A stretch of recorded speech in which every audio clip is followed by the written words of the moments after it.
En esta ocasión tenemos para la próxima charla a la licenciada Isabel Cristina Dutra, autora de libros como Integración en el año 2006, Alfabetización e integración de niños con trastorno del lenguaje en el 2009, La dislexia en el aula 2011. La licenciada es capacitadora docente, profesora de tareas especiales en la EFA Córdoba y ex secretaria de Educación de la Municipalidad de Villa Carlos Paz. Yo quiero antes que nada agradecer a la organización, sobre todo a SADOP, por haber mencionado mi nombre ante la selección de las personas que vendrían a disertar hoy aquí.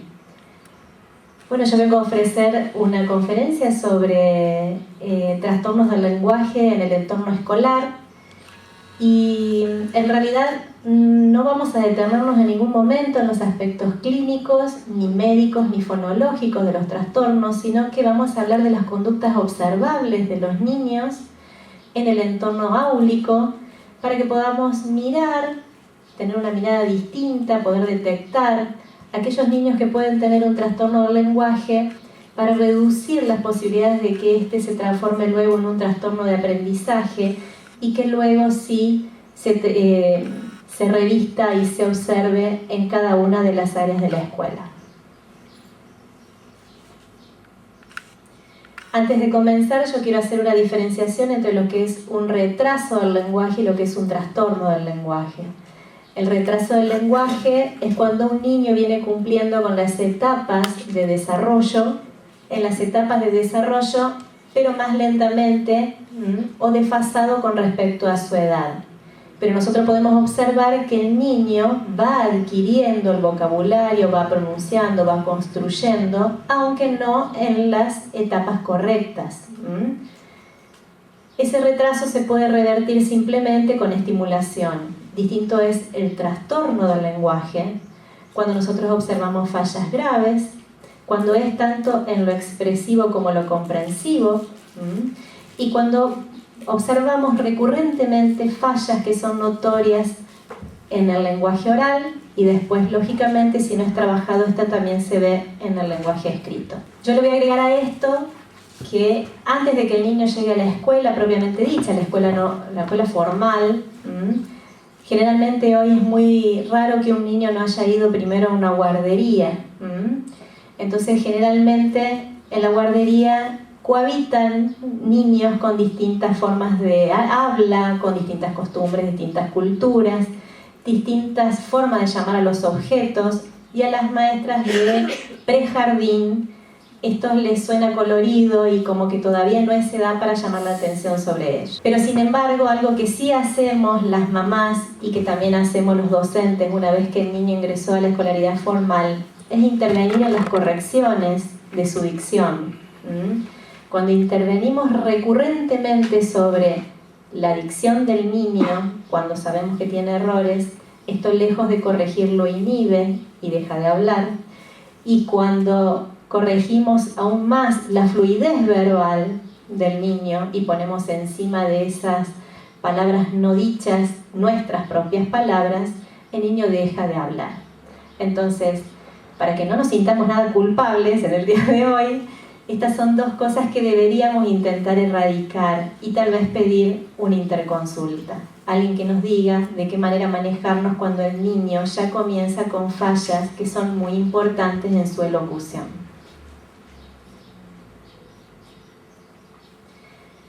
Este es un esquema que yo tengo en mi cabeza y que es una forma muy sintética de diagramar las vías de entrada y de salida del lenguaje y que me parece muy simbólica a la hora de poder comprender cuando nosotros estemos hablando de los trastornos, que si bien no vamos a profundizar, vamos a ver cuáles son las conductas observables de estos niños en el aula.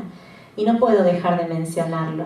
Tenemos las vías de entrada de la palabra a nivel oral, que pasa por un análisis acústico, que esto genera un léxico auditivo, que es lo que nosotros, junto con el campo semántico, que es donde se almacenan todos los conceptos, nosotros podemos determinar si es una campana, si es un timbre o un bocinazo.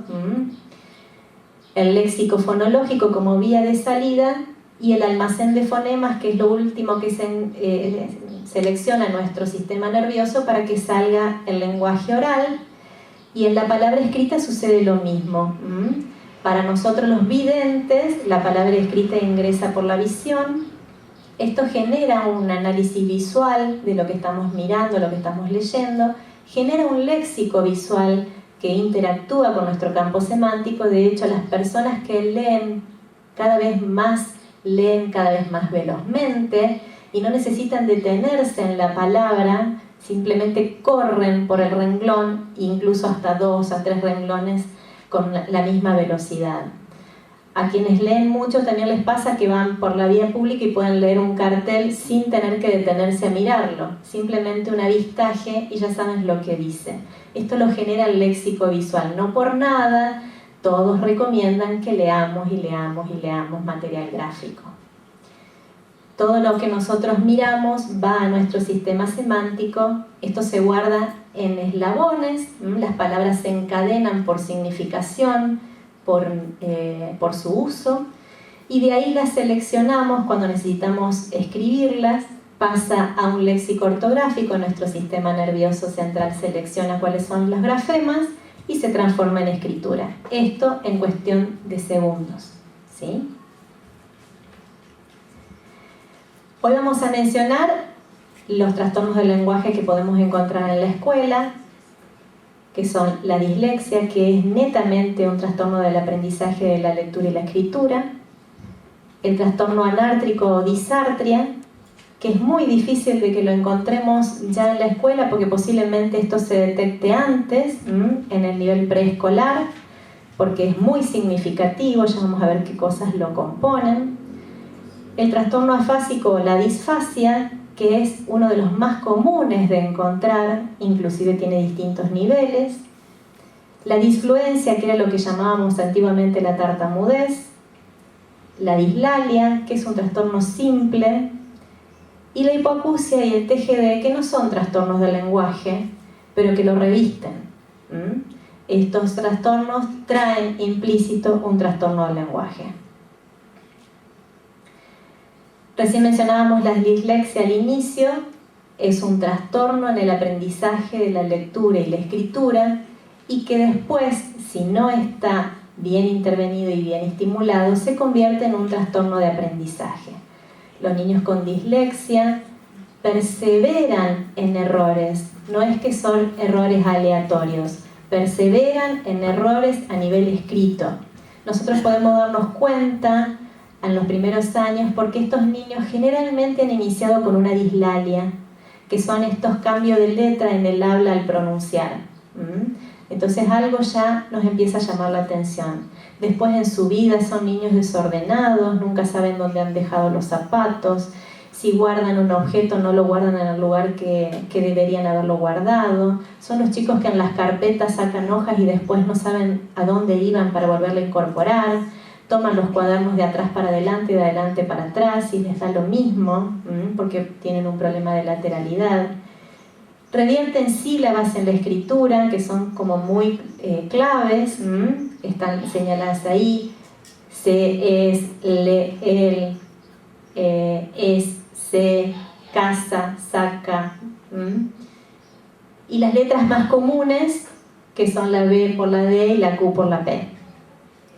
Tienen una falta de noción de la cantidad de letras que componen una palabra, por lo cual para ellos, y lo hemos podido comprobar cuando las señas le dan sopa de letras, todas las palabras del renglón conforman una palabra. Para ellos es todo válido, no reconocen errores, no logran determinar dónde inicia y dónde termina una palabra, no hacen una correcta segmentación. Por eso es mucho más favorable para ellos también la letra cursiva y no la imprenta, porque la cursiva van las letras entrelazadas mientras dura la palabra. Cuando la palabra se termina, se corta y empieza el espacio en blanco. No corrigen fácilmente cuando la seño les diga que escriba la palabra que escribió mal nuevamente. Posiblemente la vuelvan a escribir mal muchas veces más. Ellos necesitan una terapia específica.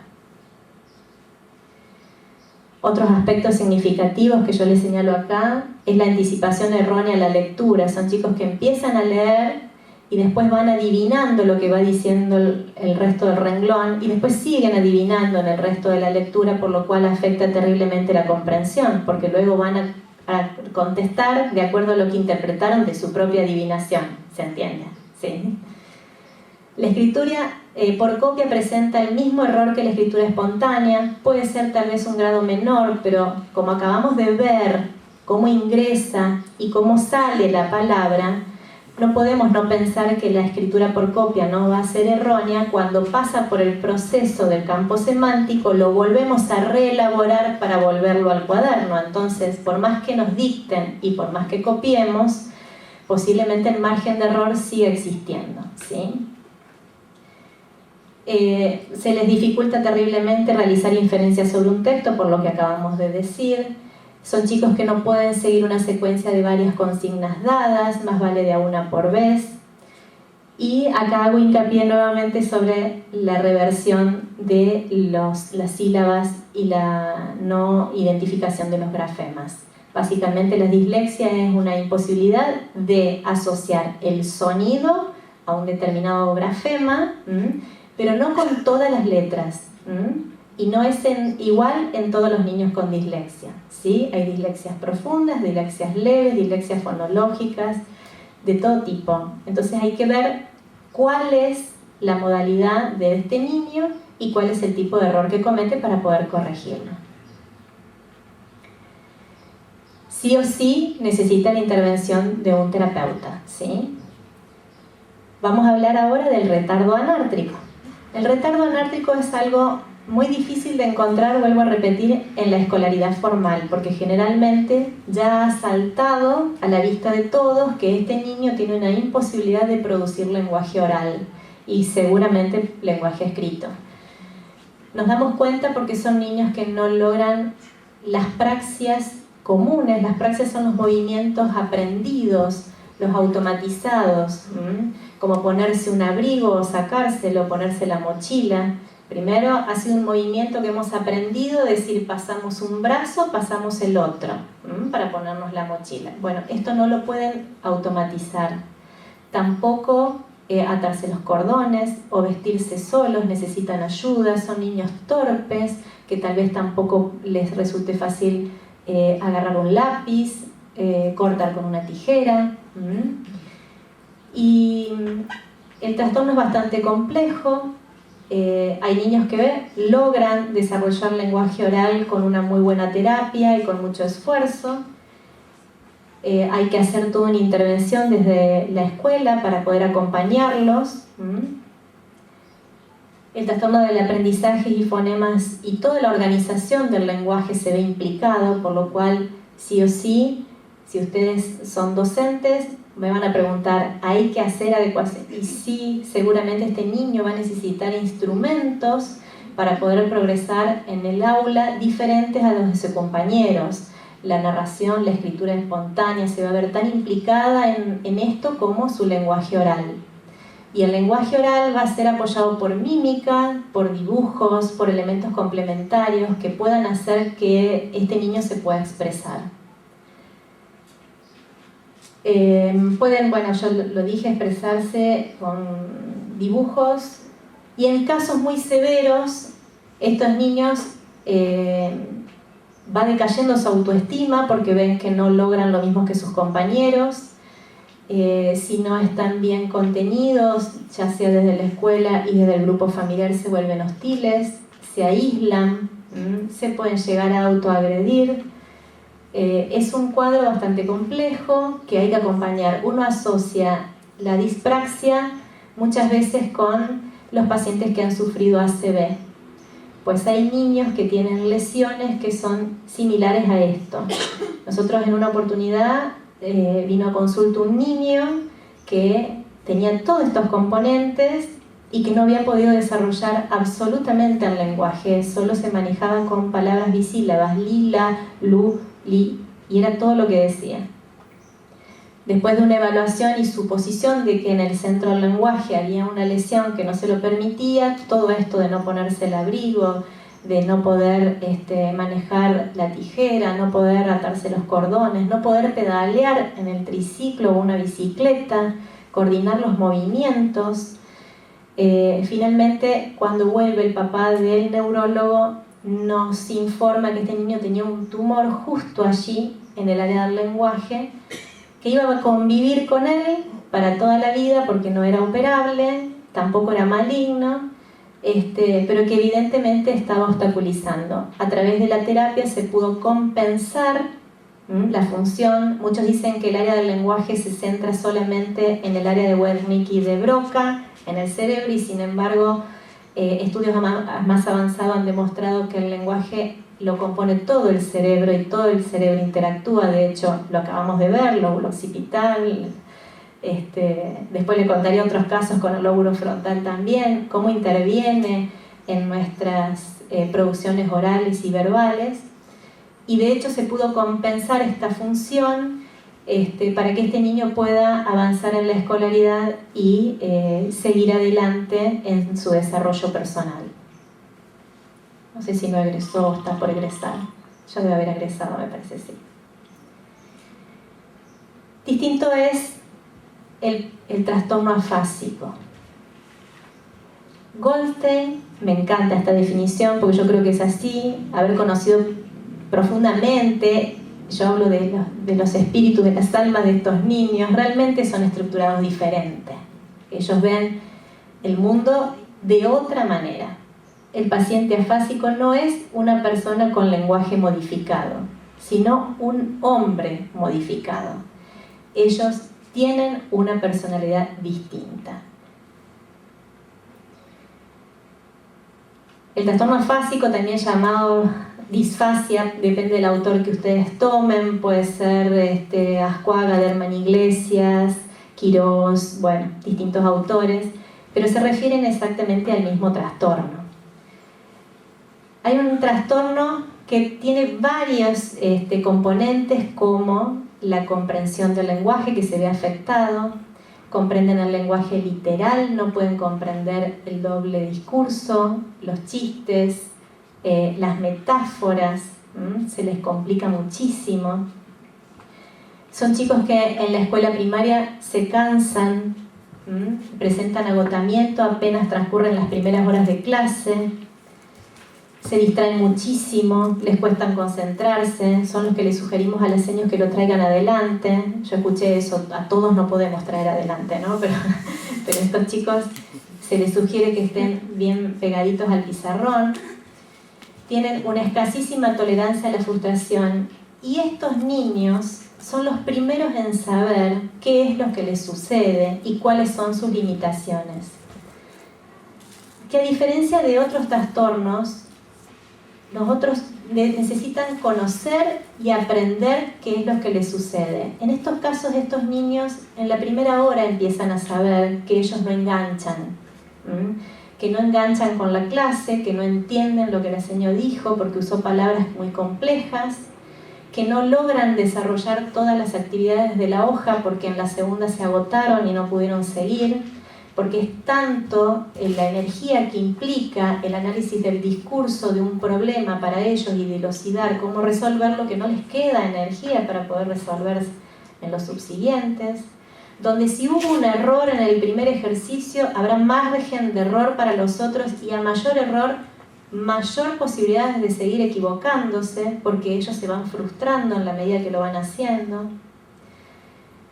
Y como ellos saben qué es lo que les está pasando, también desarrollan conductas compensatorias para esto. Entonces empiezan a no mostrar sus producciones, a juntarse solamente con aquellos niños que les sirven de muleta o auxilio, eligen a un compañero que les ayude como tutor. A veces pasa desapercibido porque la señora dice, pero en las evaluaciones le va mal y sin embargo en el cuaderno trabaja bien, porque tiene un compañero que lo va auxiliando.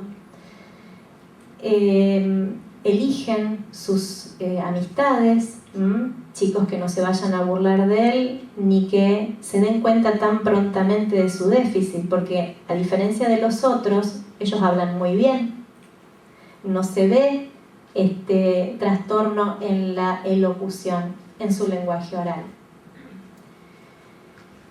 se vuelven negativos, algunos hiperactivos porque no pueden resolver, entonces se empiezan a molestar. Funcionan como niños poco inteligentes y esto se ve aún más a mayor grado de abstracción, mayor grado de escolaridad, a partir del tercero, del cuarto, se nota ahí como mucho más. Y después esto se puede volver a observar como un gran síntoma en el secundario. Aquellos niños que han ido a una escuela donde han podido sostenerla con este déficit se nota muchísimo más al pasar al primer año, porque los niveles de abstracción y el nivel de complejidad del lenguaje es tal que ellos no pueden acceder. Así que hemos tenido casos donde recién los papás descubren que sus hijos tienen un trastorno afásico en el primer año del secundario, pero sin embargo dice con razón y empiezan a atar cabos de toda su historia a nivel primario. Un gran problema para ellos es el uso de la memoria, recurrir a la memoria a corto, largo plazo, la memoria vital. Ellos no pueden ordenar los hechos que sucedieron en su vida. A veces algunos no me han podido recuperar los nombres de sus familiares en una entrevista, ni fecha de nacimiento, ni cuándo cumplen los años, ni siquiera dónde han vivido o en qué estación del año estamos. O sea que imagínense en un diagnóstico, preguntarle esto a un niño, ¿qué le puedo preguntar de cuáles son los sustantivos propios, cuáles son los adjetivos calificativos o los numerales, por ejemplo? De aquel cuadro inicial que vimos, este sería mi cuadro. Ojo que esto es una idea propia, es un esquema personal que yo he fabricado para representar lo que es el tránsito del lenguaje y el procesamiento del lenguaje en un niño con trastorno afásico. Los investigadores dicen que entre el 5 y el 8% de la población escolar manifiesta un trastorno del lenguaje y muchos de ellos pertenecen a la dislexia y al trastorno afásico. A veces recién se dan cuenta cuando están terminando el secundario, otros es muy significativo y se dan cuenta en la primera hora porque se les dificulta la alfabetización y la escolarización. Particularmente hay distintos tipos de afasia. Está la afasia de Broca y la afasia de Wernicke, lo pueden llegar a sentir nombrar. Esto lo que hace es que diferencia el tipo de síntomas, si le queremos decir así, de lo que vamos a observar en el niño, pero básicamente el esquema de estos niños y estas características son estas. Acá vemos cómo hay entre lo que los niños perciben y al llegar al campo semántico un gran conflicto. ¿Por qué? Porque yo digo que estos chicos guardan de manera muy particular la información. En una niña que tuvimos en consulta, esta niña cuando yo le decía, bueno, decime en qué viniste, me mencionaba, me exponía todo su campo semántico en forma oral, en colectivo, en auto, en avión, en moto. Bueno, pero a ver, en todo eso no pudiste haber venido, ¿en qué viniste? No, en moto.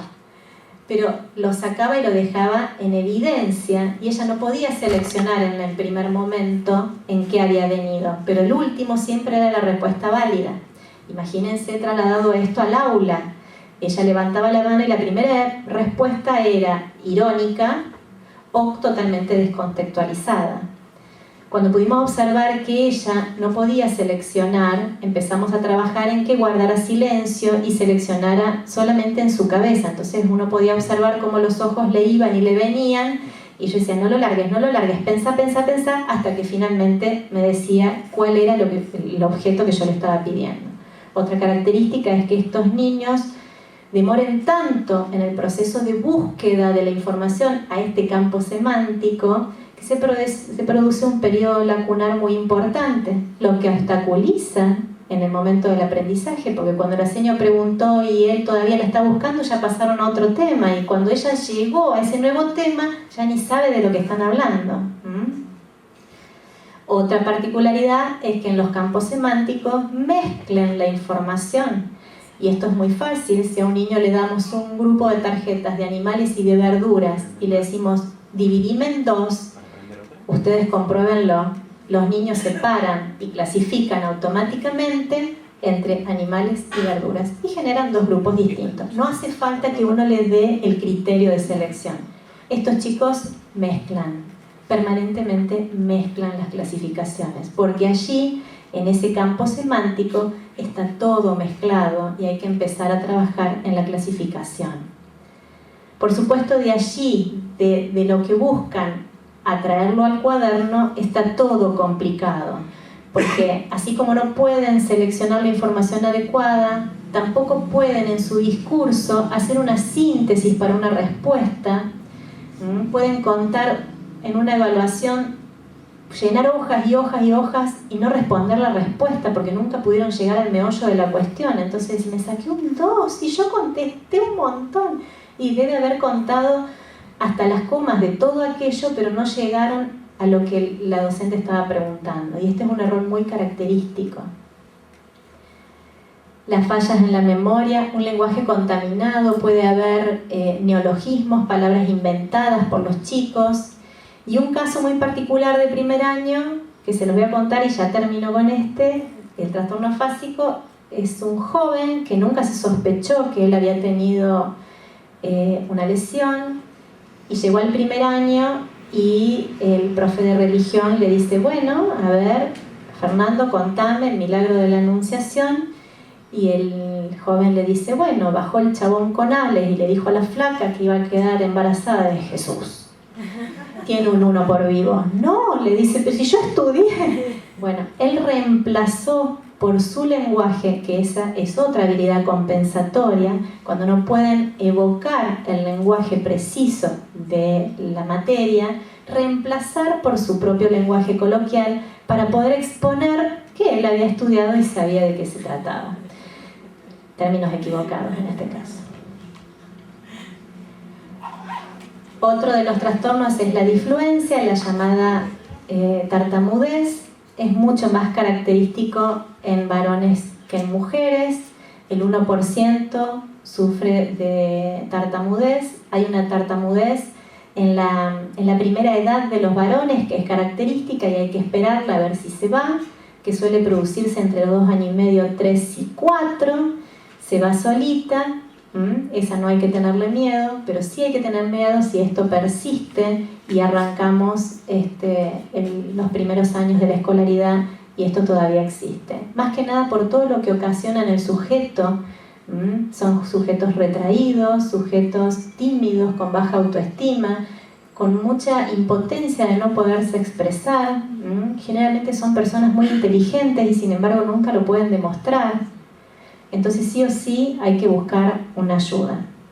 Es un trastorno en la elocución donde el niño intenta producir y hay explosiones, interrupciones, lentificaciones que no le permiten, generalmente es en inicio del habla, que no le permiten hablar fluidamente.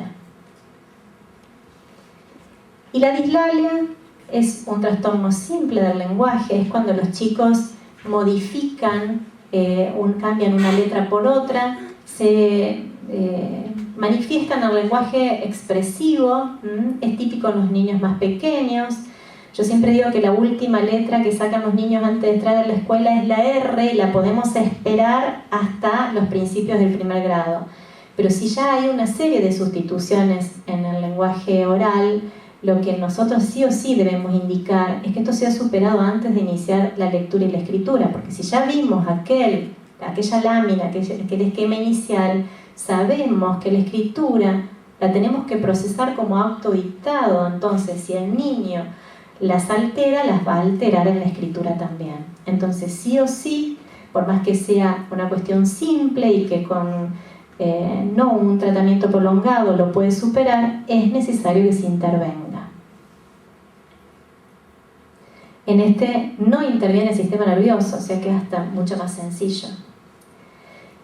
Y aquí tenemos otro trastorno, que no es un trastorno del lenguaje en sí mismo, como yo les había dicho al principio, sino que es un trastorno que es a nivel auditivo. Se trata de una pérdida que puede ser parcial o total de la audición, puede ser en un oído o en ambos, y que sí o sí ocasiona y repercute en el área del lenguaje. Ocasiona un déficit. ¿Por qué? Porque cuando vimos la lámina inicial entendimos que nosotros al lenguaje lo percibimos para poder procesarlo en nuestra memoria, en nuestro campo semántico, en nuestro centro del lenguaje, para poder reproducirlo. Por lo tanto, estas personas están limitadas en cuanto a toda la retroalimentación auditiva que nosotros percibimos a diario. Nosotros estamos invadidos y no nos damos cuenta. La radio, la tele, en casa, permanentemente música, gente hablando. Ellos escapan a esta realidad y si tienen una pérdida nada más, es una realidad parcial desde lo auditivo lo que perciben. Por lo tanto, hace muchos años se ha dejado de usar la palabra sordo-mudo, porque se ha demostrado que si la persona sorda se oraliza puede hablar a través de la rehabilitación, y sí se utiliza hipoacusia y sordera. Por supuesto, hay equipos que pueden compensar la audición, nunca la compensan un 100%, y sí, por supuesto, esto también deteriora no solo su lenguaje oral, sino también su lenguaje escrito. Las personas sordas incorporan en este campo semántico que nosotros vimos recién, en ese globito, todas las palabras que tienen sentido, que se pueden tocar, que se pueden ver, que tengan una consistencia, que sean parte de un concepto. Las preposiciones, los nexos, no tienen sentido para ellos, por lo tanto no la utilizan en la escritura. Por eso la persona sorda jamás llega a escribir como una persona oyente. Se necesitan muchísimos años de estimulación y de rehabilitación para que una persona desarrolle escritura. Estamos hablando de sorderas profundas, ¿no? Esto no se da en las sorderas más leves. De hecho, hay niños integrados en secundario que pueden hacer narraciones y contestar en forma escrita sin inconvenientes.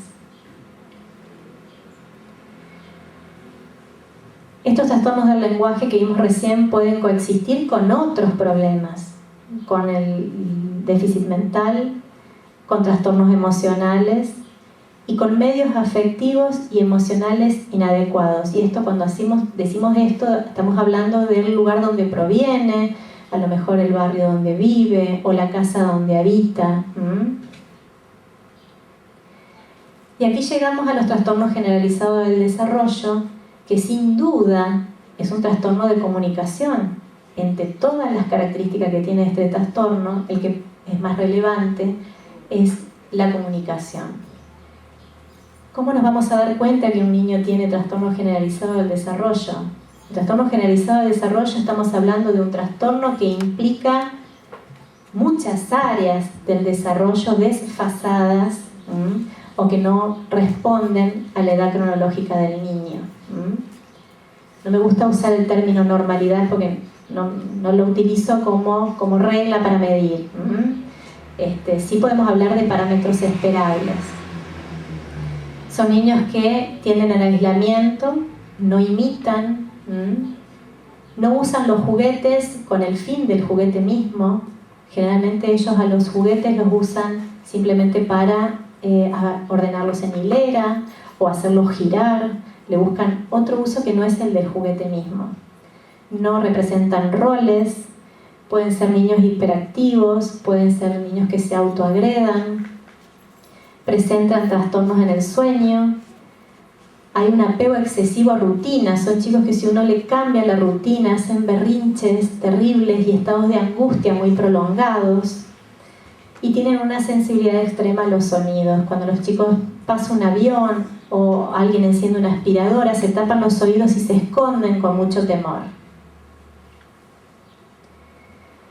En el uso del cuerpo vamos a ver que estos niños hacen un aleteo persistente con las manos, un balanceo, que puede ser de pie, puede ser sentado, pero para ellos es una estimulación muy agradable.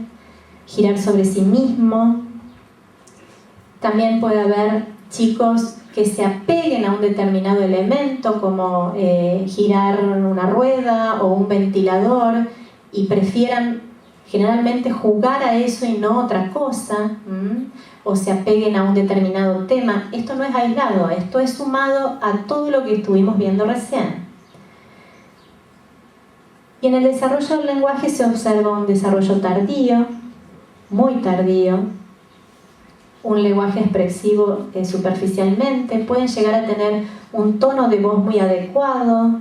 Algunos chicos se expresan con castellano neutro sin haberlo aprendido. Decimos que aprendemos nuestra lengua materna. En realidad aprendemos la lengua del entorno, de nuestra coyuntura. Estos niños aprenden a hablar en un castellano neutro, hablan de bus, por ejemplo, para mencionar el colectivo, y nadie se lo enseñó. Hoy podríamos decir la tele, ¿no? También es uno de los estimulantes, pero cuando son muy reiterativos en el uso y tienen una prosodia muy particular en el habla, una cadencia en ese tono de voz y en esa producción bastante particular. Y por supuesto hay fallas en la comprensión, un no seguimiento de la mirada. Son chicos que no pueden mirar a los ojos o no lo captan al otro como un interlocutor. Y yo acá hice un cuadrito, no sé si se ve bien, sí, donde diferencio, porque evidentemente nosotros en el entorno escolar vamos a ver estos trastornos, y por ahí es muy difícil para nosotros suficientemente estar alertas. Todos estos trastornos son necesarios de ser señalados y de ser intervenidos, ya les digo, para reducir problemas mayores, inclusive que los papás estén alerta. Acá hice un cuadro diferenciando donde el contacto visual no se da en el TGD y sí se da en los otros. La atención a los sonidos no se da en el TGD ni la hipoacusia. Pueden chocar dos autos detrás que no se van a dar vuelta. Sí es un sonido que ocasione temor en el caso del TGD. En la disfasia y el retardo mental no sucede, o sea, sí atienden a los sonidos. Hay estereotipias solo en el TGD, en los otros no. Puede haber casos donde haya hipoacusia acompañado de algún otro déficit, pero en realidad si es solo hipoacusia no debería de haber. Cuando se comunican con gestos y señas, el TGD no lo hace, los otros sí, para apoyarse en su lenguaje. Aún los niños con trastorno afásico se apoyan en la lectura labial, por lo cual es recomendable cuando hay niños con trastorno del lenguaje en el aula no dar clases o por lo menos no hablar de espaldas, porque ellos permanentemente están apoyándose en la lectura labial. Y esto es algo innato, no es algo que ellos aprendan de afuera, esto es una habilidad compensatoria que ellos desarrollan. El uso de juguetes, no en el caso del TGD, los otros felices con un juguete. La adaptación a los cambios no es factible en el TGD a no ser que apliquemos una rutina que permita cambiarlo, y esto es con una estrategia pautada en el tiempo para que él pueda adaptarse. Y las implicancias en el lenguaje las tenemos absolutamente en todos los trastornos. En todos los casos es recomendable trabajar las habilidades sociales, porque los niños que inician la escuela y se dan cuenta en el entorno social recién ahí, porque en casa pasan desapercibidas, su falta de comunicación, su falta de conocimiento para iniciar producciones verbales, preguntar, mantener una conversación, es ahí donde empiezan a retraerse y a dejar de interactuar con los compañeros, a aislarse en los recreos, buscar un solo acompañante que lo comprenda y lo acompañe y lo ayude. Es necesario trabajar las habilidades sociales y trabajarlas dentro del ámbito áulico, que sea un aprendizaje más, poder sostener la mirada, la escucha del otro, darle el tiempo. ¿Cuáles son las características de estos niños en general? No suelen sentir deseo de leer en voz alta. Los niños disléxicos detestan que les pidan leer en voz alta en el aula. Si la seño lo tiene que hacer para evaluar lectura, es necesario que se retiren en un apartado en el recreo o lo hagan a solas. No merece este nivel de exposición. Sienten frustración, negativismo, baja autoestima, inseguridad, retraimiento. Son chicos que en el discurso dicen: yo soy un cero a la izquierda, todo lo hago mal, te lo entrego, señor, corregime, pero seguro que está mal. Se vuelven niños más vulnerables, más frágiles, con más facilidad rompen en llanto ante cualquier crisis, una situación cotidiana en el aula. son muy pasivos durante la clase, no se los escucha, pero sin embargo a la hora de resolver son los primeros en demandar. ¿Y cómo se hace? O al seño o al compañero de al lado. Algunos niños han llegado a manifestar dolores crónicos mientras están en la escuela, y otros directamente han llegado a perder el control de esfínter, lo que implica que mamá me venga y me retire. Tanto como los dolores agudos, que mamá venga, me retire y termine con este mal, ¿sí? Esto no es a nivel consciente, esto es a nivel inconsciente, pero ellos necesitan finalizar con esto que le causa tanta angustia. Por eso es importante reducir en los primeros años la posibilidad de que los trastornos vayan llevando a este niño a esta situación de angustia y de vulnerabilidad. ¿Qué medidas contribuyen a preservar emocionalmente al niño con trastorno del lenguaje? Porque acá se trata de eso, ¿no? Una vez recibí un niño que cuando la mamá me dice no sé más qué hacer, y después de evaluarlo le digo lo vamos a tener que juntar con cucharita, porque realmente su nivel de angustia y su tristeza era mucho más grande que el cuadro, porque en su casa todos sus hermanos eran abanderados y él no podía ni siquiera poder escribir una oración completa. Entonces, evidentemente, toda la situación familiar de sus hermanos tan destacados agudizó su nivel de angustia, no solo el panorama escolar.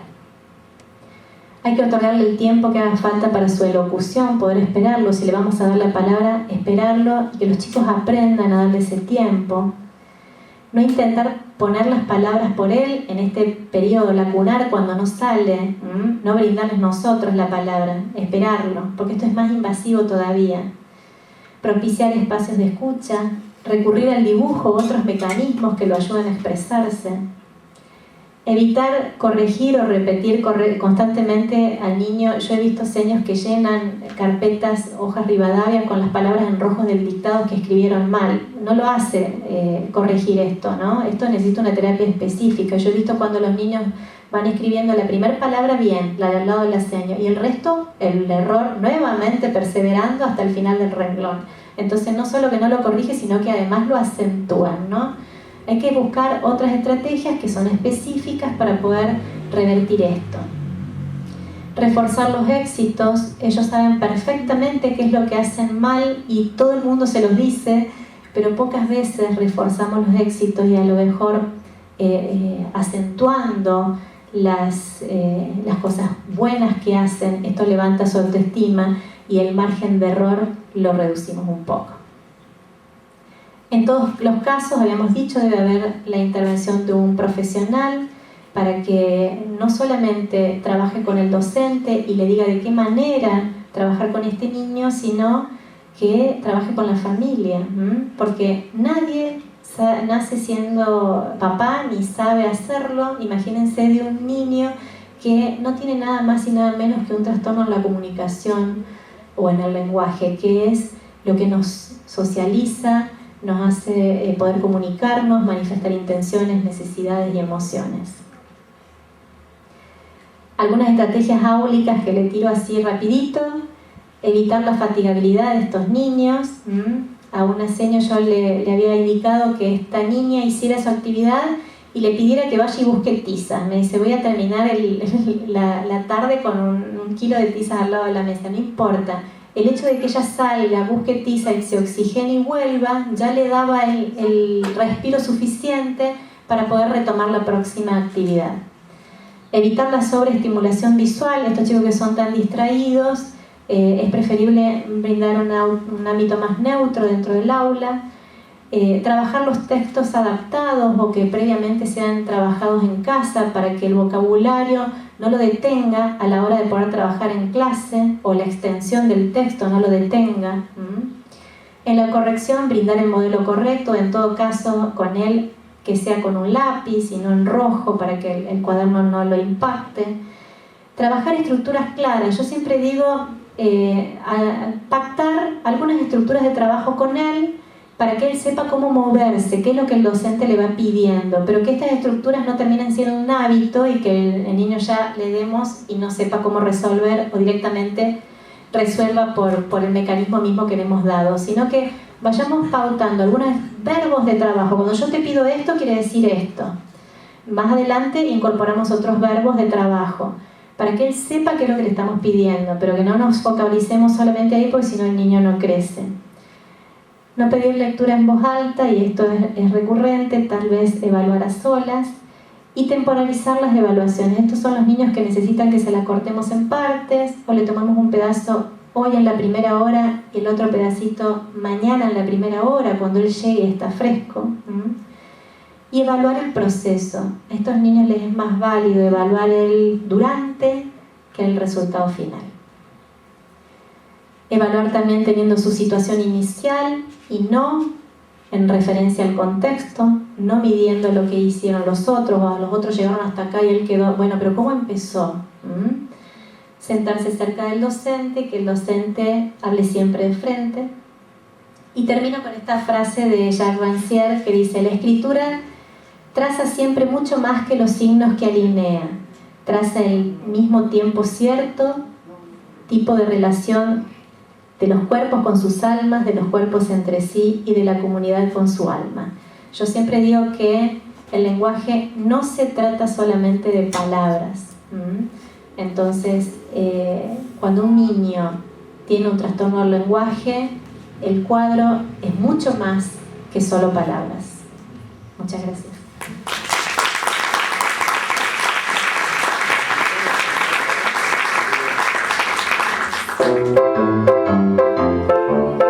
Por cuatro esquinitas de nada. Cuadradito juega con sus amigos. Ring es una dentro de la casa grande. Pero Cuadradito no puede entrar. No es redondo como la puerta. Cuadradito está triste. Le gustaría mucho entrar en la casa grande. Entonces se alarga, se tuerce, se pone cabeza abajo, se dobla, pero sigue sin poder entrar. ¡Sé redondo!, le dicen los redonditos. Cuadradito lo intenta con todas sus fuerzas. ¡Te lo tienes que creer!, dicen los redonditos. ¡Soy redondo! ¡Soy redondo! ¡Soy redondo!, repite Cuadradito. Pero no hay nada que hacer. ¿Qué podemos hacer? Cuadradito es diferente, nunca será redondo. Pues te tendremos que cortar las esquinas, dicen los redonditos. ¡Oh, no!, dice Cuadradito. ¡Me dolería mucho!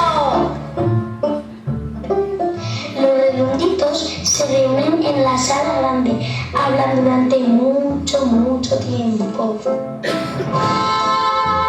Hasta que comprenden que no es Cuadradito el que tiene que cambiar.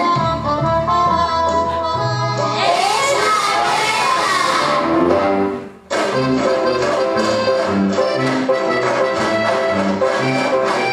Entonces recortan cuatro esquinitas. Cuatro esquinitas de nada, que permiten a Cuadradito entrar en la casa grande junto a todos los redonditos.